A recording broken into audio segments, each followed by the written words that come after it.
All right, thank you everybody for coming. This is our presentation on maximizing cannabis business potential with loyalty, staffing, and innovation. I'm Paul Cambio. I do the legal work for Flower Expo. I'm a California attorney. I represent a Nevada corporation, and we do shows in Michigan and Massachusetts. So we're all over the place, a lot of regulation, and I'd like our panel to introduce themselves and tell us what they do in the cannabis industry. Hey, my name is Steve Riparip, and I'm the CEO and founder of Tact Firm.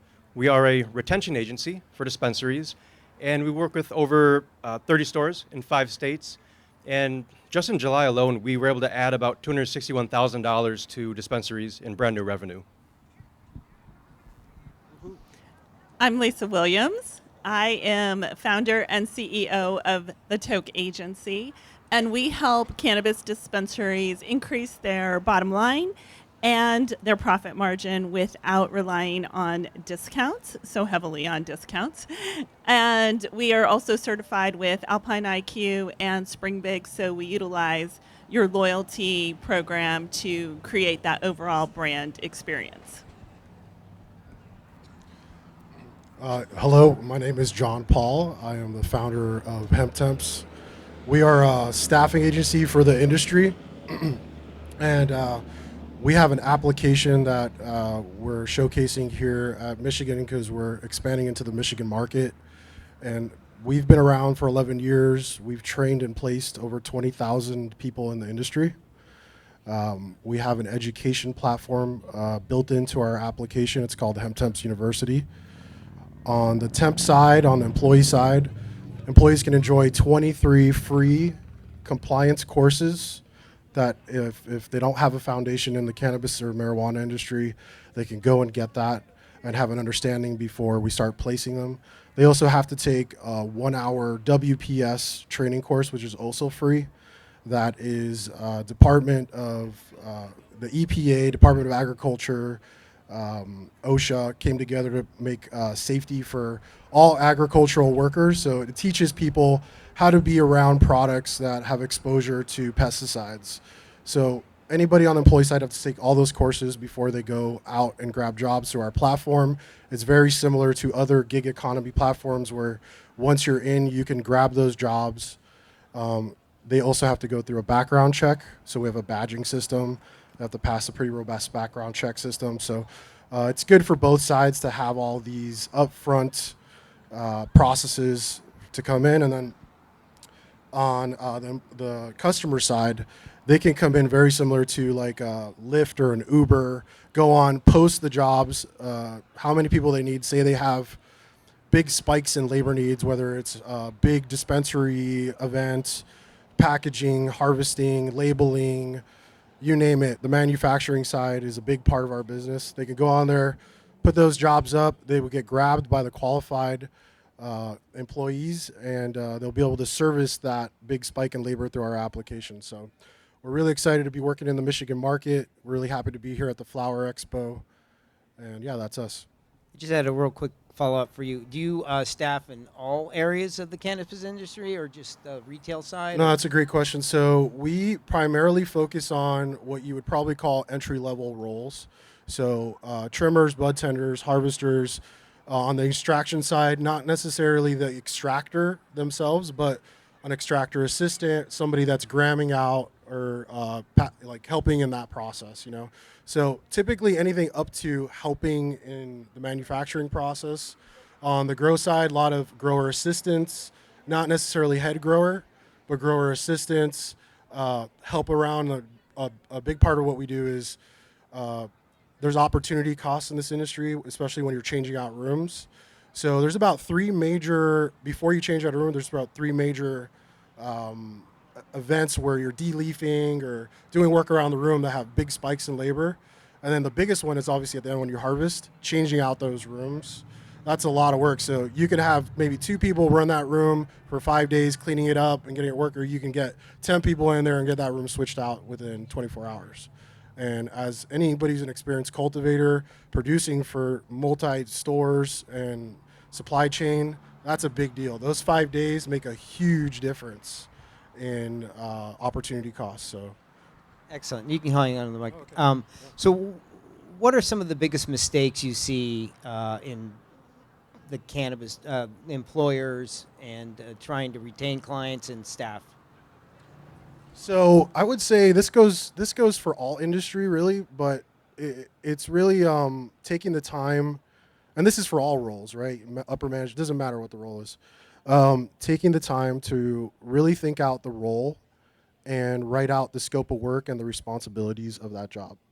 I think that there's a lot of people in all industries that have uncertainty around what they really do at their company, especially for smaller businesses, because you're lean and mean, everybody's wearing many hats, and there's nothing wrong with that. But I think that if somebody's coming on board and they are going to be wearing many hats, they should first be told that, right? Not be hired for one thing and then kind of like bait and switched, right? They should be like, hey, look, we're lean and mean. We have multiple roles here we're trying to fill with this admin role or whatever the role is, and be very clear with the employee. And also it's important for the employer to know that, because they have a clear idea of KPIs, expectations of that role. So I would say that's a big deal in all employment, but especially in this industry. On a lot of companies are running lean and mean, 280E. We've got low margins on a lot of product, and a lot of times people wear many roles, and that's just the way our country was built. So just being really clear about that, I would say expectations, and then also compensating them correctly. So you see the same people have the same turnover over and over and over. It's because they're either not paying them well or there's a bad culture. So those are kind of maybe the 3 bullet points. I would say culture, compensation, and the biggest one, clear expectations of the role. Excellent. You can pass the mic. So we want to create an overall brand experience. And in order to create an overall brand experience, your outside needs to look like your inside. And so when your bud tenders and or your staff, when you have high turnover, when you have a lot of people coming in and out, that could be challenging in a dispensary.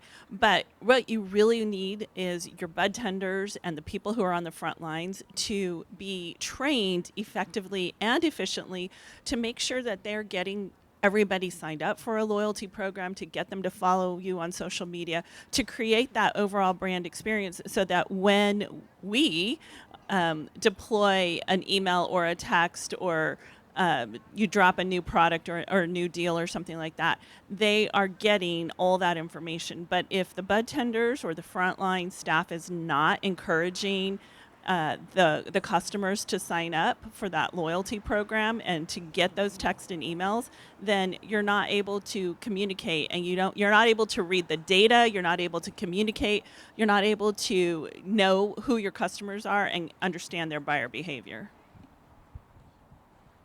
All right, so we know in retail, cash is king, but your list is the queen, right? Your list is phone numbers and emails. Just like Lisa was talking about, that's your loyalty members, people that you can message. So here's a really shocking statistic. Out of all the customers in a dispensary, 40 to 60% only come in once and never come back again. A lot of times, it's very consistent across all stores in all states. 40 to 60% only come in once and never back again.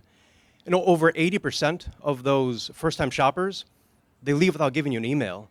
So you have to build that list. Get those emails, get those phone numbers, because then you can remarket to them, right? Use platforms such as Alpine IQ, Spring Big, Happy Cabbage, where you can send them text messages, send them emails based on their product habits, what they buy, product categories, when they buy. There's so many ways to communicate back to them. So your retained customers, they're your $1 million customers. Whether a store does $100,000 a month or $1 million a month, those loyal returning customers are going to provide a substantial amount of money to that store, right?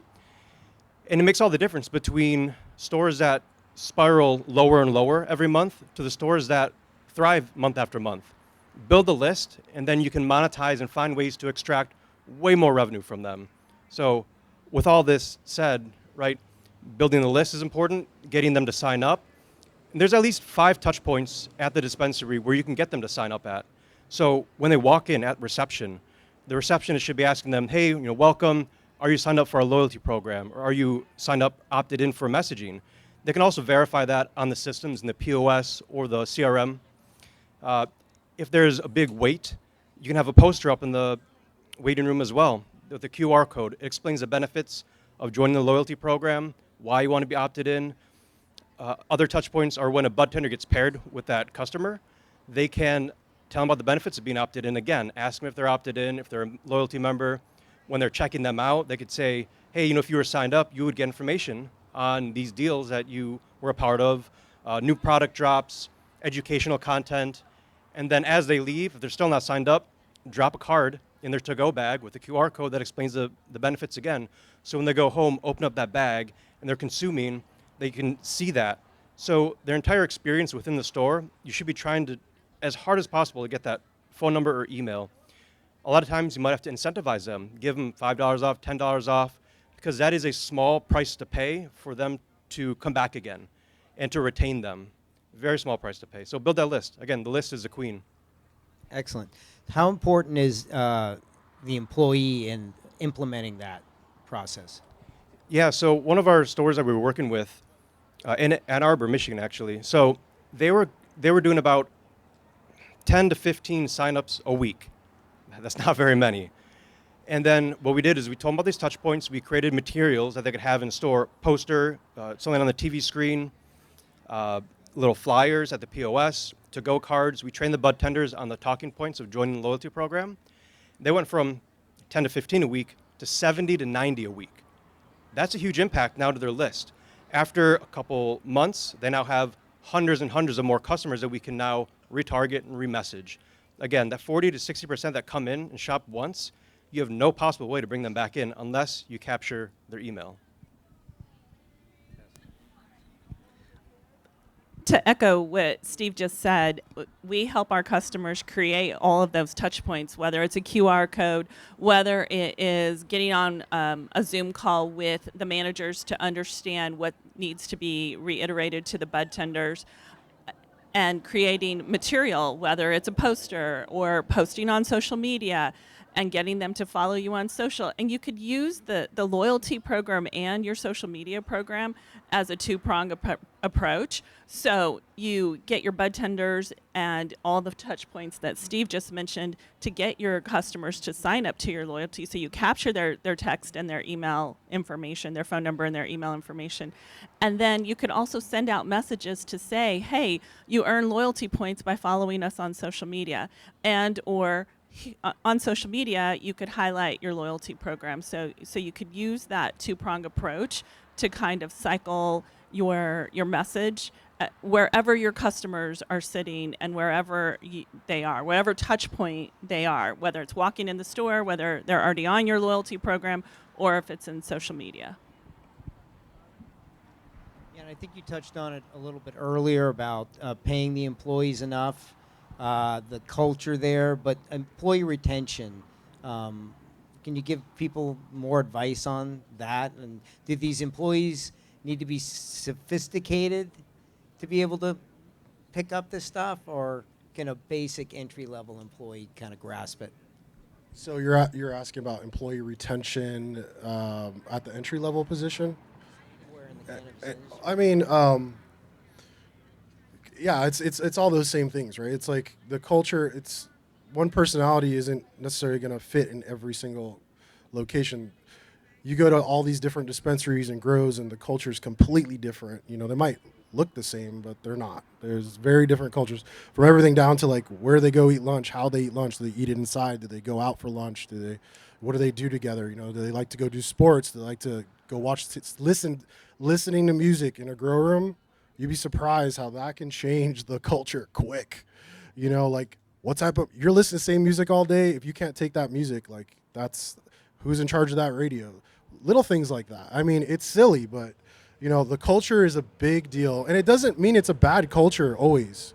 It just means it's not a culture fit. So I would say vetting on the front end to make sure there's a cultural fit is good. And that's hard to do too, because of everybody wants the job, right? So they're going to conform to try to get the job most of the time. They want to get paid. But I think if you have really good qualifying questions, there's a great book out there. It's called The Ideal Team Player. If you haven't picked that up, it's got a really good questions you can go and ask for your culture.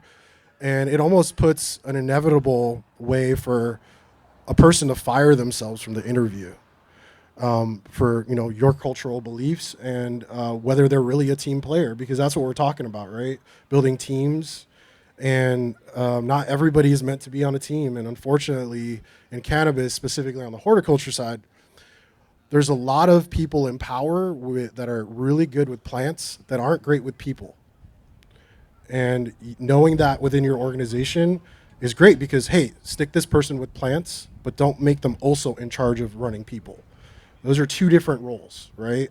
Some people are good at both, and that's great. You got a rock star, right? Like, oh, you found someone who's great with people, and like some might call that a unicorn, or like, it's like a programmer that also tells locker room jokes, right? Like, those aren't the everyday people, but knowing people's roles and how they affect the culture is a big deal. Paying them for the role, the right rates, maybe above, to keep them around. If they have talent, they're probably getting recruited. Sorry, we're a recruitment agency.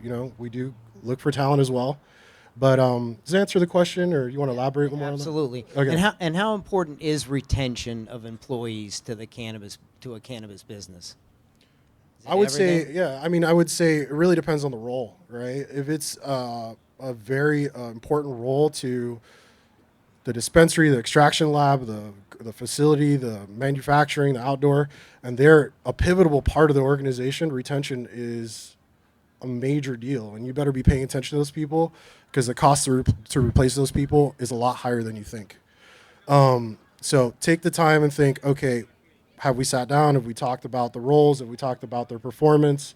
Have we talked about their compensation? Obviously, inflation is playing a major role right now in the way that we spend our money. I don't know about you. Your groceries gone up in price. Mine have a lot, way higher than what the news is reporting. And that the wage hasn't necessarily followed that. And we're going to, I think in these next 24 months, we're going to see some significant wage changes across the country, because it's impossible to live off of what people were living on 2 years ago, So I think the wage, scope of work, the culture fit, those are all big things. I think you can apply that to pretty much any company in the world, right? But cannabis is an interesting, we add these filters of cannabis to, and there are some things that are very specific about our industry. But if you're on the horticulture side, you're farming, okay? Just be clear. You're farming in a cooler way. Your product is just more expensive than tomatoes or corn, and there's a lot more regulation. If you're on the lab side, you're just like any other lab that makes any sort of lab compliant product. If you're on the retail side, you're retail. You just have a little extra layer before you walk in and buy. And, I think that a lot of the rules that you should apply to those companies that have built good culture, good business practices, should take those and apply them to your company in cannabis, because not everybody is. And if you do that, you will attract talent, because people talk. Excellent. So employee retention is not really geared to cannabis. It's any company that really has a good, you could mimic that. Yeah, I would say so. There's a lot of people, especially what we do, they get into the industries, frankly, for the wrong reasons. They think it's going to be like a Cheech and Chong, or like a Pineapple Express, or maybe I'm not quoting Pineapple Express. Like, they think they're going to be sitting around smoking weed all day. And that's not the case. Like, you're busy, you're doing stuff. If you're retail, you got lines, you got people, you got to be coherent. You need to talk about what you're doing. And they just think they have a misconception of what it is. And that's a big reason why we have 23 courses they have to take, right? Like, that vets out a lot of those people, because in those courses they realize, oh, wait, I'm like going to be working on real stuff here and being held accountable. And, I think that's the big disconnect for a lot of people. And then you have the polar opposite, where you have people that just understand their worth and they try to get their foot in the door in any way. Like, we have molecular biologists come work for us as trimmers, but they know that they can go get into the facility, shine, and get hired on, and then later on end up running that whole thing, right? So it's just a mindset thing. And cannabis just attracts a lot of, unfortunately, people with bad work ethics as well. And I've heard it across all industries. The work ethic is really low in America right now. It's bad. We had a lot of stimulus checks go out. It really changed the way that people value the dollar. And now look, the dollar is opposite, right? So, but yeah, it's all industry. But cannabis has a little bit of layer with that, the stigma of, we're all stoners, and yeah, we are all stoners, but at the right time, right? Like we smoke weed when we're responsibly, right? So. Excellent. Lisa, can you tell us about the importance of a customer loyalty program to a cannabis retailer? Of course.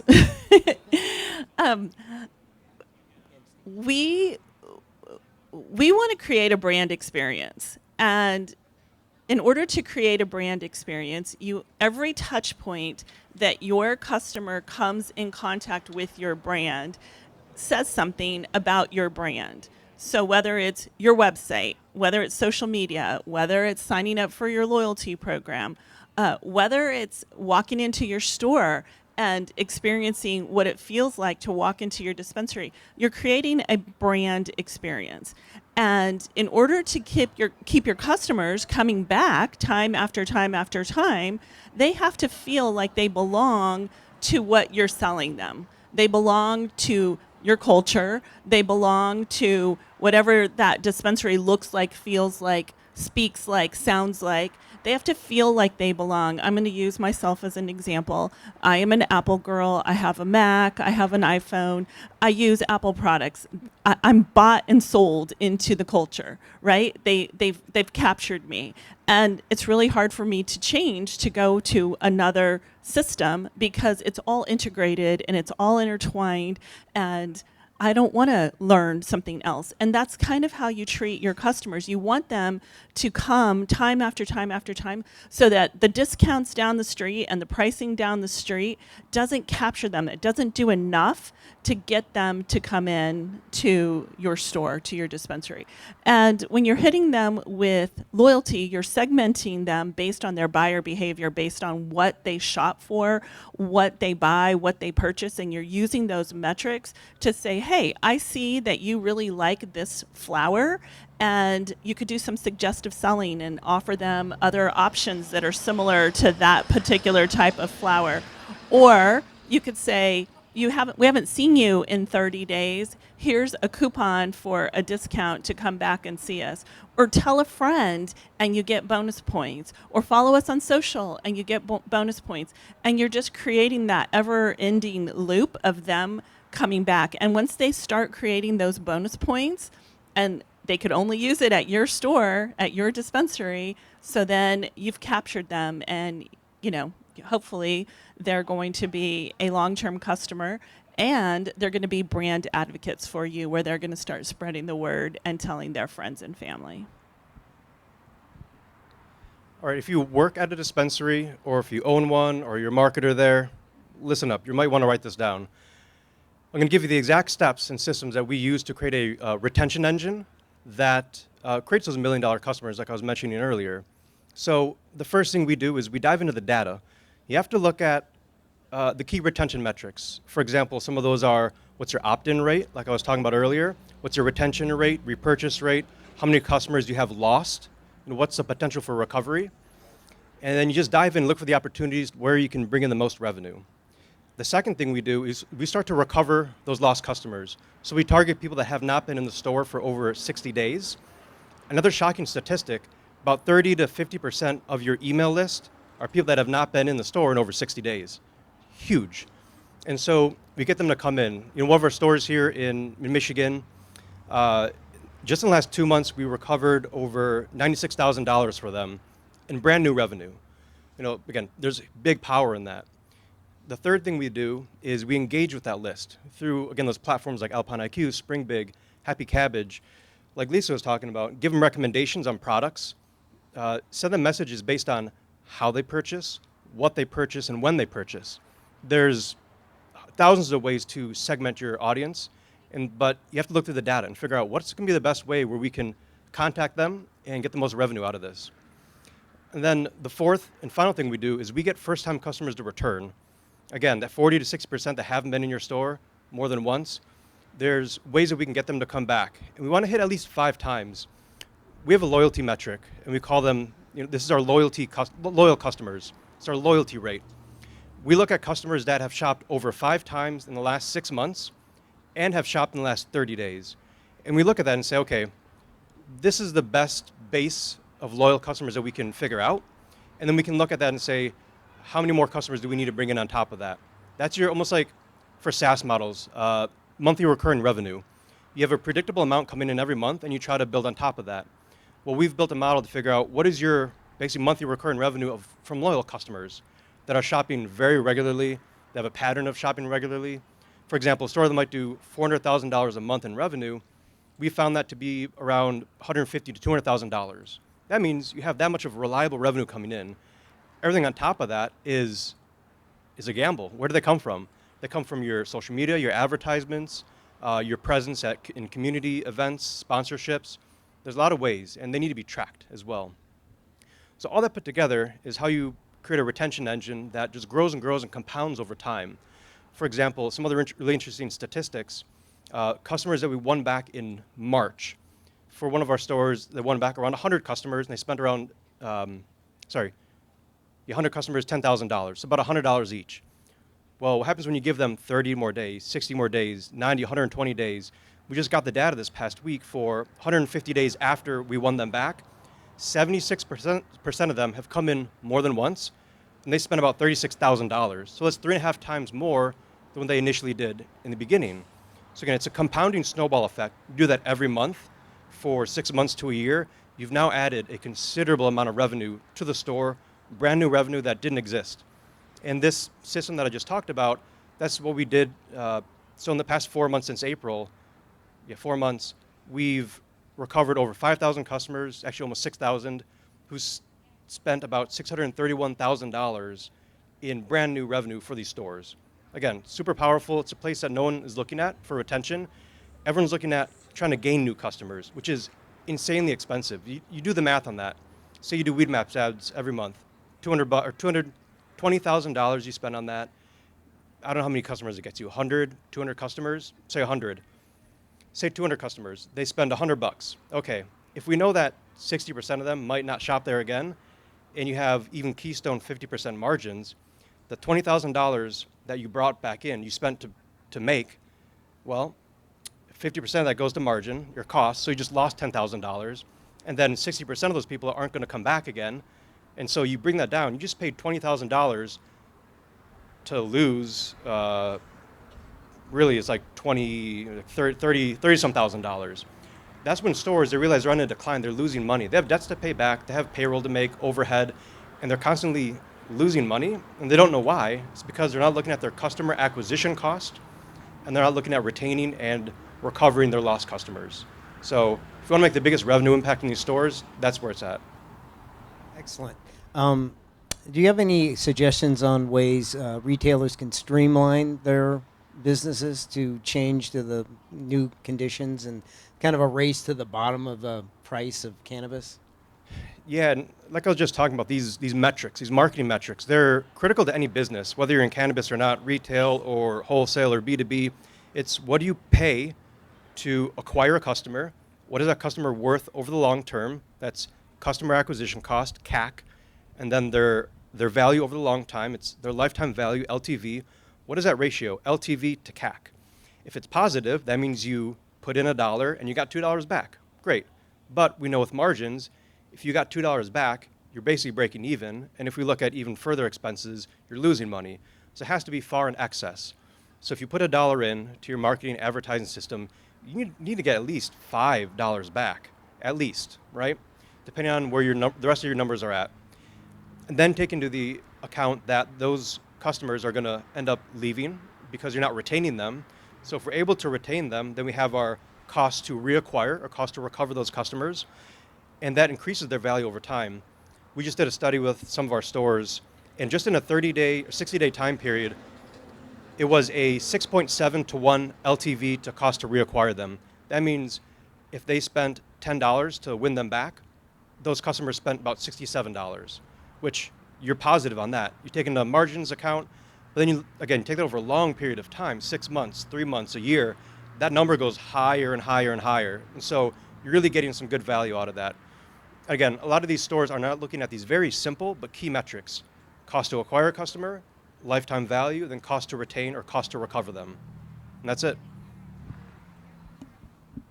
I'm going to echo what Steve just said. if you are spending money to go after a new customer, it is about 60% more in cost than it is to market to your existing customers. And why not keep bringing those existing customers back and make them loyal customers and brand advocates and big time fans and followers so that they could be your marketing voice for you and they could echo what you're trying to share. And you're not spending marketing dollars on getting them to bring their fans, their family and friends into the store. So remarketing to your existing customers and using your loyalty program through Alpine IQ or Spring Big or Happy Cabbage to constantly hit them with their pain points. So you understand their shopping habits, you understand their buyer behaviors, you understand what they're purchasing, and you segment your list and you start targeting that list with different messages based on their buyer habits and their buyer behavior. And then you're saying, hey, you know, it's your birthday and we want to celebrate your birthday with you. So come see us. Or, hey, it's your 1 month anniversary since you first visited us. Come back again. And there's just so many ways to mix this up and keep them coming back and not trying to always capture a new customer. And then also not having to compete on discounts. You shouldn't have to discount your prices every single time, because you know what that tells your customer? That there's really no higher value for that price. It's the discounted price. So why not just make the discounted price your price? Why are you always discounting it? It's training your customers to understand that I don't need to buy this product at a higher price because it's always discounted. So we don't want to train them on discounts. We want to train them to come back time after time after time. The investment in training these employees almost streamlines the process in the long run because you don't have as much turnover. Is that kind of the deal? Yeah. I mean, absolutely. Yeah, for sure. I mean, that's everywhere. I don't know. I don't know what else to say. Yeah. Yes. All right, excellent. Is there any other suggestions on streamlining with respect to retaining employees and finding them? Oh, just employees or okay. Let's see. I thought we were gonna talk about what they were talking about for a second. So I was like,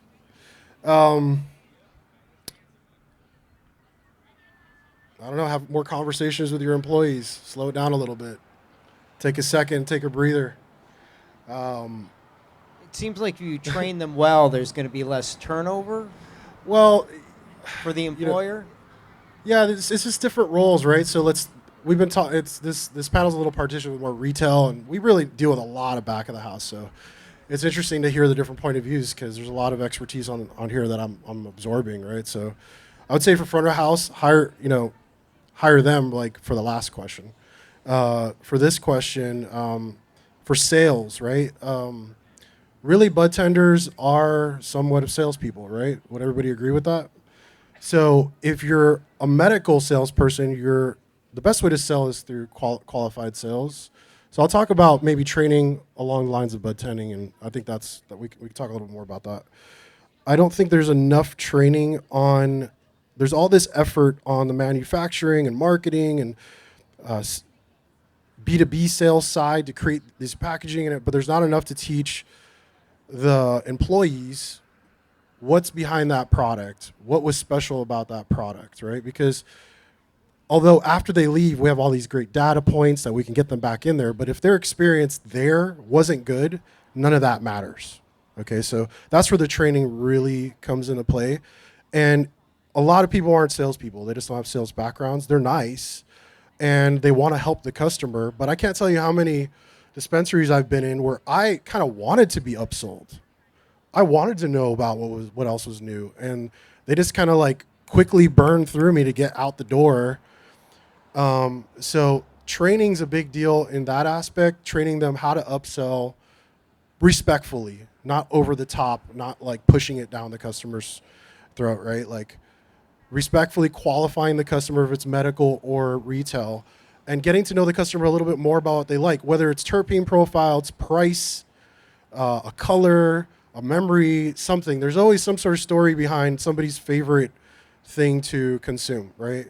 There's a feeling. It's like coffee, right? So I would say getting your employees trained on understanding the psychology behind sales could go a long way on the front side. I think if you train them that, they'll always remember that for the rest of their life because it can be used across all types of things, including your personal life. You can use, there's a lot of psychology involved with getting to know people in the sales process. So I would say that's a big part. And then another big part that I like to see is when dispensaries, through the training process, have their employees try their products. Because I can tell you, number one, when someone doesn't sell a product, it's because they've never tried it. It's like when you go to a restaurant and you ask the waiter or waitress, like, what's your favorite thing on the menu? And they say, I actually have never eaten anything on our menu. It's like, that's not a good sign. Like, what's wrong? Is the kitchen bad? Like, is the bathroom? That just makes so. When you go to a bud tender and they're not trained on the product, they don't really know. They're reading the label to get the facts. They're not on their point. They don't understand exactly what you're after. They're not really qualifying you and putting that qualified time. That's all part of training. So I would say that on the front side, because that's more of what we're talking about today with the other two panelists, is let's get that training right and take a little extra time. I've heard of dispensaries doing a whole week training and some like one day. That's up to you to decide the challenge to the role and what you expect of that person. But when you don't get those sales, or they're not trained on filling out the information at the point of sale, because point of sales are CRMs, right? They're only as good as the data the employee is putting in. So the employee's like so amped to get them out the door for whatever reason, whether it's to get back to their break or to get the line shorter. Train them how to handle that. Conflict resolution's another great one. How to deal with conflicts. You have discounts into play. Oh, I didn't get my discount, or I already checked out, I got my discount. How to handle those situations, how to escalate those situations, how to de-escalate those situations.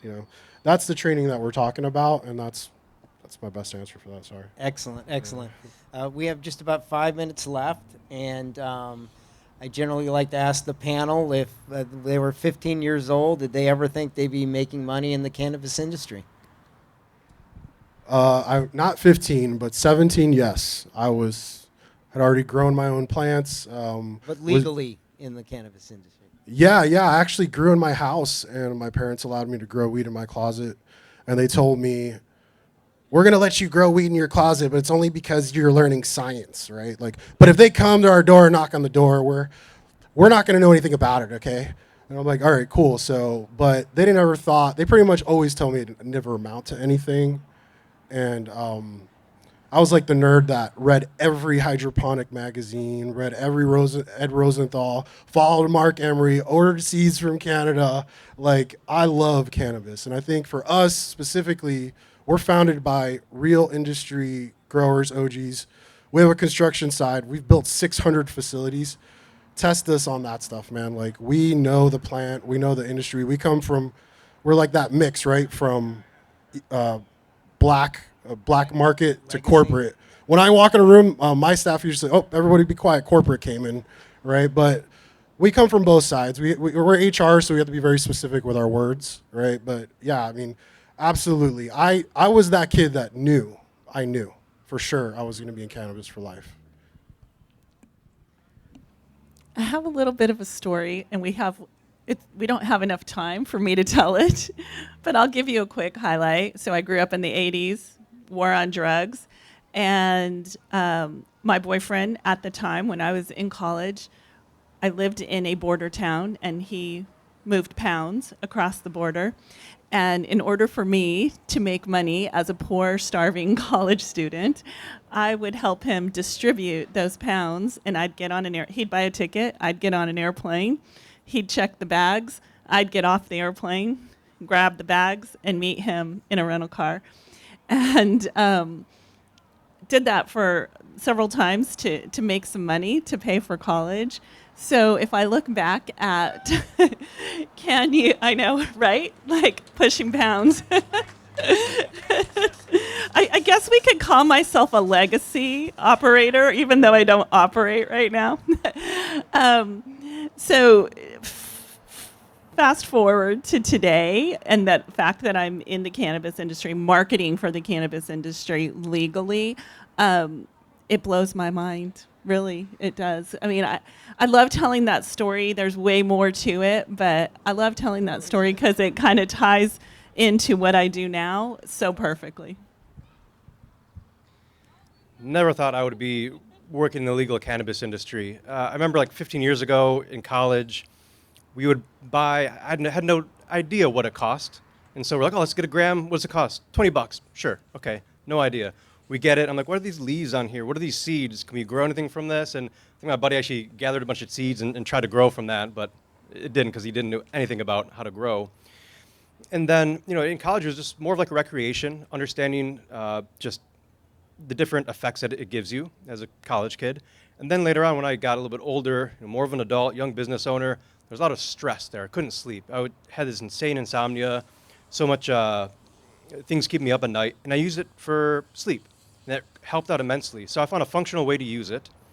And then, when I started doing work in the industry, we weren't doing retention in the beginning. I was just helping out dispensaries and processors, cultivators, just a bunch of back-end admin stuff.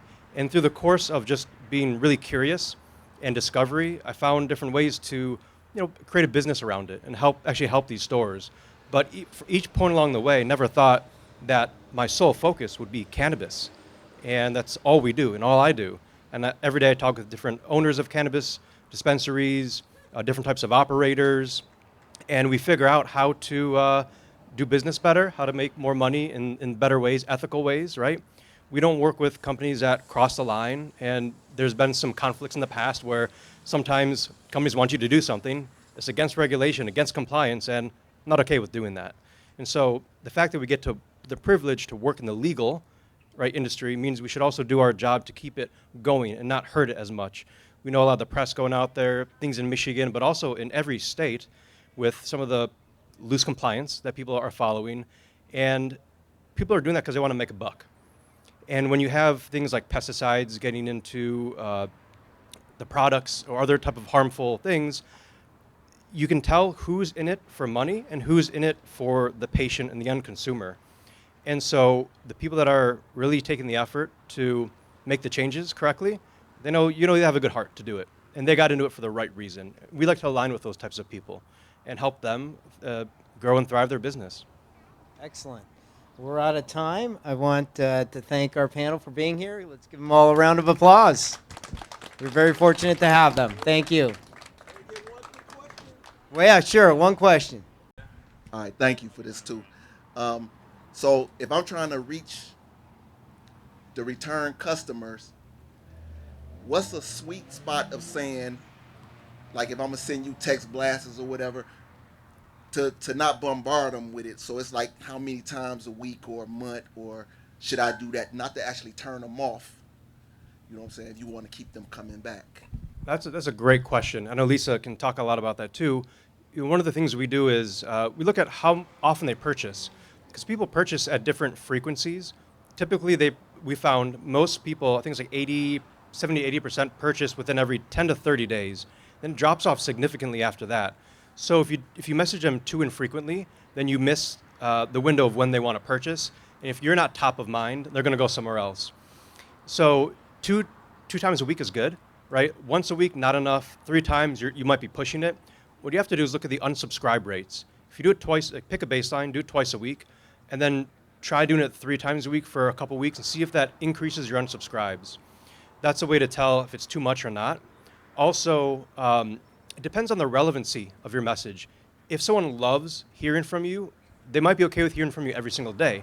If they don't really like your store or they signed up for whatever reason, they might get one message from you a month and just unsubscribe and not want to hear it again. A lot of it is experimentation. You start somewhere and experiment around that and see how it changes and adjust accordingly. And to copy what he just said, we also look at like end of month data, and we're going to look at your unsubscribe rates as well.